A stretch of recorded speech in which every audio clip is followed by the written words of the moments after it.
Daa'ima xiqqaa tokkotu yeroo boqonnaasaa ganna akaakoo isaa biratti dabarsuuf gara akaakoo isaa dhufe.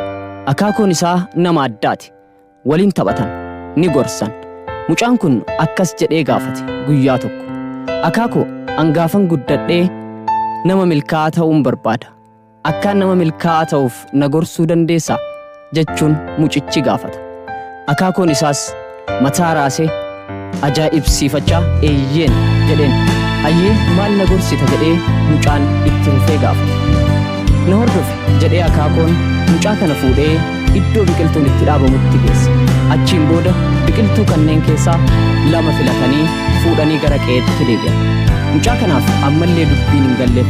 Akaakoon isaa biqiltuu tokko mana keessatti qodaa biqiltuu keessa dhaaban.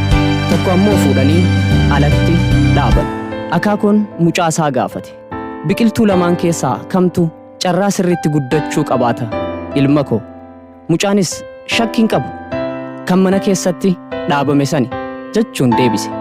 Ammallee akaakoon mucicha ajaa'ibsiifachaa mataa raasee sababni hoo maali jedhee gaafate. Mucaanis deebisee biqiltuun ala dhaabne sun balaa garagaraatiif saaxilamaadha. Loon nyaachuu danda'a. Akkasumas bubbeen, ifni aduu fi dhiibbaaleen alaa irratti hammaachuu danda'a waan ta'eef guddachuun itti cima. Inni mana keessaa hoo jedhee gaafate akaakoon. Mucaan itti fufee balaa tokkorraa bilisa. Namni murus bubbee fi ifni aduu isa miidhu. Kanaaf sirriitti guddachuu danda'a jedheen mucaan akaakoo isaati. Turtiin booda maatii isaa biratti deebi'e mucaan kun. Waggoota 4 booda akaakoo isaa biratti dhufee akaakoo kiyya jedheen. Yeroo darbe karaa milkaa'inaa na gorsi jedhee si gaafadheen ture.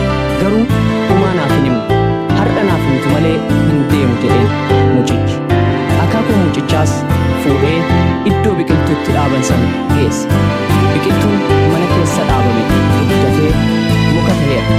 Ammas itti fufanii kan ala dhaabame bira deemu. Inni kun muka guddaa damee baay'ee qabuu fi iddoo boqonnaa fi gaaddisa namootaa ta'eera. Waaw jedhe mucichi ajaa'ibsiifate. Kun garuu akkamiin jedhee of gaafate. Argitee ilma koo, mukni kun ala jiraachuu isaatti gara fedhe akka guddatee dheeratu, damee isaa akka barbaadetti bal'ifatee akka guddatu taasiseera. Bubbeen hamaan dhufee isa raasus hiddaan akka jabaatu isa taasise. Atis akkuma filannoo keetiiti. Filannoo keetu murteessa. Bilisummaan yoo milkaa'uu barbaadde gufuu jiruuf jireenya keessatti si qunnaman sodaachuun sirra hin jiraatu. Rakkoo dhufe hundaaf jilbiiffachuu osoo hin taane dura dhaabbattee mo'achuu qabda. Akkasiin nama milkaa'aa taatee rakkinaa fi gufuu jireenyaa osoo hin sodaanne milkoofta. Kanaaf hin sodaatin jedhee karaa sirrii qajeelche.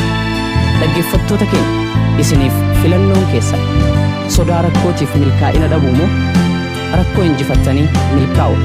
Deebisaa isaa isiniifan dhiisa. Seenaa biraa argachuuf subscribe, like, share gochuun dagatina.